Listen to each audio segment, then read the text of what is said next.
Story की शुरुआत में विशाल एक हॉरर फिल्म देख रहा था। यह काफी भयानक और डरावनी आवाज को सुनकर विशाल के डैड उसके कमरे में आकर उसे हॉरर फिल्म्स देखने को मना करते हैं, पर विशाल कहता है कि ये मेरा शौक है, मुझे हॉरर मूवीज और हॉरर स्टोरीज और हॉरर बुक्स पढ़ना पसंद है। और उसी रात जब विशाल सो रहा था तभी एक बेहद ही भयानक वैम्पायर उसके रूम में आ जाता है, जिसे देखकर विशाल जोर जोर से चिल्लाता है, नहीं नहीं नहीं, मुझे मत मारो।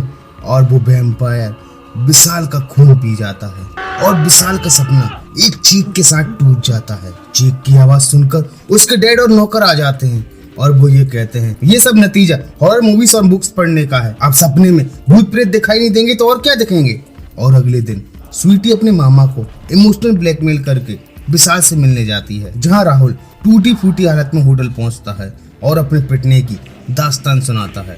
जहाँ पार्टी का नाम सुनते ही वो अपना नाटक बंद कर देता है और रात को पार्टी में famous horror story writer mister Indrajit Nath भी आते हैं, जिनका विशाल बहुत बड़ा फैन था। जहाँ स्वीटी विशाल का मिस्टर नाथ से इंट्रोड्यूस करवाती है, जहाँ विशाल कहता है कि मैंने आपकी सारी बुक्स पढ़ी हैं, पर दहशत बुक्स काफी इंटरेस्टिंग है, जिसके बारे में नाथ बताते हैं कि ये एक सच्ची घटना पर आधारित कहानी है। अगर कोई व्यक्ति मर जाए और उसे मुक्ति ना मिले तो ऐसी आत्मा 100 सालों के बाद काफी पावरफुल हो जाती हैं। वो इंसानी रूप भी धारण कर सकती हैं और जिंदा लोगों का खून पीकर उन्हें भी अपनी तरह वैम्पायर बना सकती हैं। और ऐसी आत्माएं आईने में दिखाई नहीं देती। और उसी रात दो आदमी एक कॉफिन को लेकर एक बंगले में ले जाते हैं, जिन्हें ले जाते हुए विशाल देख लेता है और सुबह वो ये बात अपने डैड को बताता है, पर वो मानने से इनकार कर देते हैं और कहते हैं कि ये सब तेरी हॉरर बुक्स और फिल्म देखने का नतीजा है। हो सकता है वो किसी अलमारी को ले जा रहे हो और तुमने वो कॉफिन समझ लिया। तभी स्वीटी वहां पहुंच जाती है और एक लड़का उसे परेशान करने लगता है और प्लॉट नंबर 13 के बारे में पूछता है। तभी विशाल वहां आ जाता है और वो उसे उस बंगले तक पहुंचा देता है, जिसके बाद दोनों कॉलेज चले आते हैं, जहाँ राहुल एक न्यूज पढ़कर सबको सुनाता है कि वर्सोवा की खाड़ी में एक लड़के की लाश मिली है और उसकी बॉडी का सारा खून निचोड़ लिया गया है और वो लाश पूरी तरह से काली पड़ चुकी है, जिसे सुनकर विशाल चौंक जाता है। और उसी रात विशाल को किसी की चीख सुनाई देती है और वो घबरा कर उठ जाता है। और अगले दिन जब वो अपनी बालकनी से देखता है तो पाता है कि नीचे रोड पर एक लाश पड़ी है।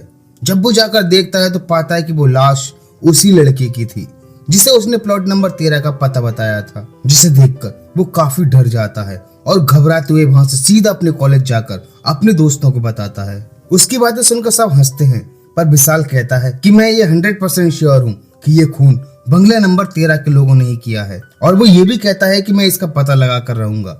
और उसी रात जब विशाल अपने रूम में था तो वो अपनी दूरबीन से देखता है कि वो लड़की फिर से किसी लड़के का खून पी रही है और वो ये देखकर घबरा जाता है। तभी वहां पर एक आदमी आ जाता है और वो विशाल का गला दबाकर कहता है कि हमसे दूर रहो, हमारे बारे में किसी को मत बताना, नहीं तो अंजाम बहुत बुरा होगा। और विशाल वहां से भागकर सीधा अपने डैड के पास जाता है और उन्हें बताता है कि बंगला नंबर 13 में जो औरत रहती है वो कोई इंसान नहीं बल्कि एक प्रेत आत्मा है डैड, एक चुड़ैल है। मैंने अपनी आंखों से देखा है। वो औरत एक जवान लड़के का खून चूस रही थी। उसकी आंखें खून चूस के बिल्कुल लाल हो गई थी। वो मुझे मार डालेगी डैड, वो मुझे मार डालेगी। और उसी रात उस लाश को गाड़ी में रखकर दूर ले जा रहे थे, जिसे विशाल देख लेता है। और वो आदमी जिसका नाम टोनी है विशाल को अपना वैम्पायर रूप दिखाता है, जिसके बाद विशाल वहां से भाग जाता है। अगले दिन सुबह वो औरत विशाल के घर आती है, जिसे देखकर विशाल के डैड खौफ से जाते हैं और उसे अंदर बुला लेते हैं और उससे चाय कॉफी का पूछते हैं, पर वो मना कर देती है और विशाल के बारे में पूछती है। जब विशाल के डैड कहते हैं कि मुझसे क्यों मिलना है आपको, वो तो अभी बच्चा है, मुझसे कहिए क्या काम है। पर वो कहती है कि वक्त आने पर आपसे भी कह दूंगी। जिसके बाद वो विशाल को बुला कर लाते हैं।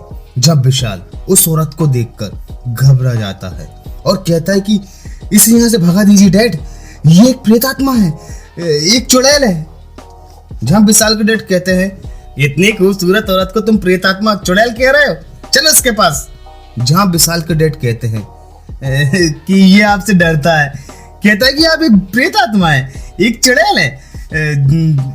जिसे सुनकर वो दोनों हंसने लगते हैं, पर विशाल को तो उसकी असलियत पता थी और वो डरा सहमा चुपचाप खड़ा रहता है। जिसके बाद वो औरत विशाल को छूने के लिए कहती है और कहती है कि मिलाओ हाथ, यकीन हो जाएगा कि मैं एक इंसान हूँ। पर वो हाथ किसी चुड़ैल की तरह थे, काफी भयानक, जिस कारण वो हाथ नहीं मिलाता। पर विशाल के डैड उसका हाथ पकड़ लेते हैं और कहते हैं देख ये कोई चुड़ैल विड़ैल नहीं है।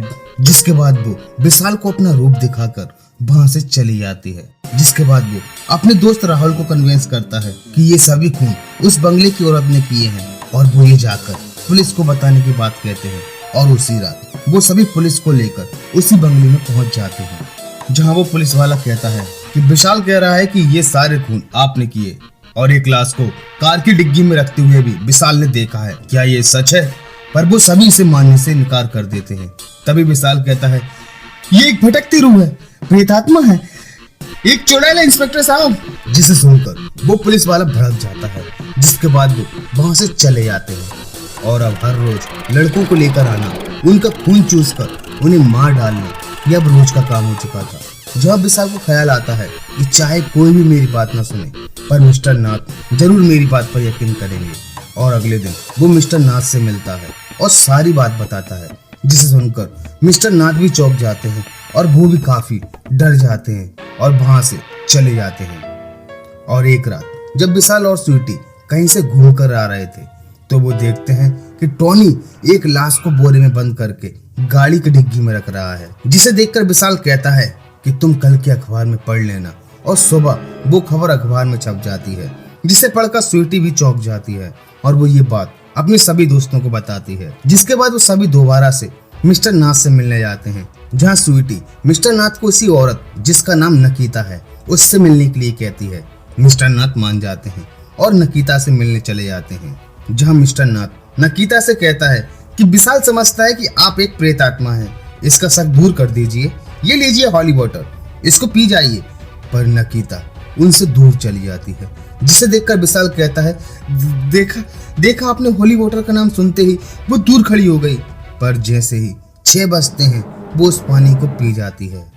जिसके बाद मिस्टर नाथ नकीता को सॉरी बोलकर चले जाते हैं, जहाँ वही आदमी विशाल का गला दबाकर उससे कहता है कि मैंने तुमसे कहा था ना हमसे दूर रहना। तभी मिस्टर नाथ अपनी सिगरेट का केस निकालते हैं, जिसमें कांच लगा था, जिसमें देखने के बाद उनकी पैरों के नीचे की जमीन खिसक जाती है। वो देखते हैं कि उस कांच में विशाल के अलावा कोई भी दिखाई नहीं दे रहा था और वो विशाल को वहां से लेकर चले जाते हैं। पर उनका सिगरेट का केस वहीं गिर गया था, जिसे वो आदमी उठा लेता है और समझ जाता है कि हमारी सच्चाई मिस्टर नाथ को पता चल गई। और एक रात जब विशाल अपने दोस्तों के साथ था, तो राहुल विशाल से कहता है कि तुम जाओ, आज हम टैक्सी से घर जाएंगे। जिसके बाद राहुल को जोर की बाथरूम लगती है और जब वो करने जाता है तो पाता है कि नकीता उसके सामने खड़ी है। वो चिल्लाता है और वहां से भागता है, जब नकीता हर जगह उनका पीछा करती है और राहुल का खून पीकर मार डालती है। और अब राहुल भी एक वैम्पायर बन चुका था और वो जाकर मिस्टर नाथ से मिलता है और कहता है कि मुझे आपसे एक जरूरी काम है।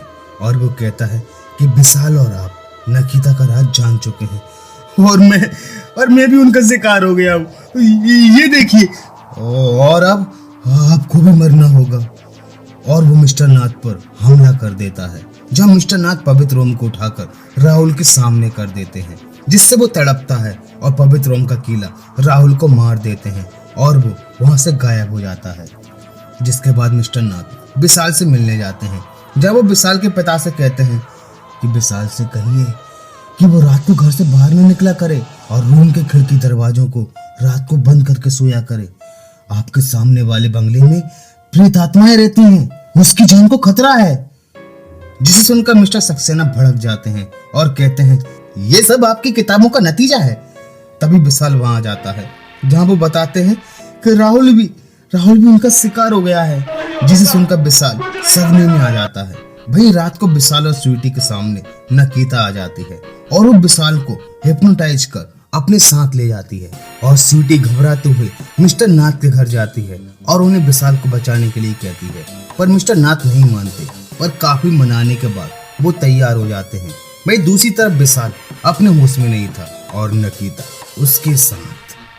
तभी स्वीटी और मिस्टर नाथ भी उस बंगले में पहुंच जाते हैं जब टोनी स्वीटी को पकड़ लेता है, जहाँ मिस्टर नाथ पवित्र ओम को नकीता के सामने कर देते हैं। वह चीखती चिल्लाती है और टोनी मिस्टर नाथ पर हमला कर देता है, जिससे वो घायल होकर गिर जाते हैं। जहाँ स्वीटी अपनी जान बचाकर सीधे विशाल के घर पहुंचती है और विशाल के डैड को सारी घटना बताती है। वहीं वो पुलिस को फोन लगाकर वहां आने को कहते हैं और दोनों वापस उसी बंगले में आ जाते हैं। जब मिस्टर नाथ को भी अब होश आ चुका था और वो सभी मिलकर विशाल को ढूंढने लगते हैं, पर विशाल उन्हें कहीं दिखाई नहीं देता। जिसके बाद वो नीचे बेसमेंट में जाकर देखते हैं, जहाँ उन्हें विशाल दिख जाता है, पर वो नकीता के कब्जे में था और मिस्टर नाथ उनकी शक्ति से नकीता को कंट्रोल करने लगते हैं, पर एक शैतान उन्हें पकड़ लेता है। वहीं विशाल पवित्र गंगा जल को उस शैतान पर छिड़क देता है। वो काफी चिल्लाता है और अपने असली रूप में आ जाता है, जहाँ उस पर फिर से गंगा जल छिड़का जाता है और वो भस्म हो जाता है। तभी पुलिस भी वहां पहुंच जाती है, जहां टोनी एक पुलिस वाले को मार डालता है। जिसके बाद टोनी एक एक करके सभी पुलिस वालों को मार देता है। वहीं नकीता अपने कॉफिन में जाकर सो जाती है, जहाँ मिस्टर नाथ और विशाल उसे ढूंढते हैं, पर एक कॉफिन में राहुल एक भयानक रूप में उनके सामने आ जाता है। यह सभी उसे मारने के लिए कहते हैं, पर विशाल उसे नहीं मारता, पर मिस्टर नाथ पवित्र ओम की शक्ति से राहुल को मार देते हैं। वही दूसरे कॉफिन में उन्हें नकीता भी मिल जाती है और जैसे ही वो नकीता को मारने की कोशिश करते हैं, टोनी उनके ऊपर हमला कर देता है, पर विशाल ओम की शक्ति से बच जाता है और टोनी की लाश भी एक कंकाल में बदल जाती है। वहीं फाइनली नकीता के सीने में उस ओम को गाड़ कर खत्म कर दिया जाता है और नकीता भी मारी जाती है। जिसके बाद सभी ओम को प्रणाम कर राहत की सांस लेते हैं, जिसके साथ इस स्टोरी का दी एंड हो जाता है।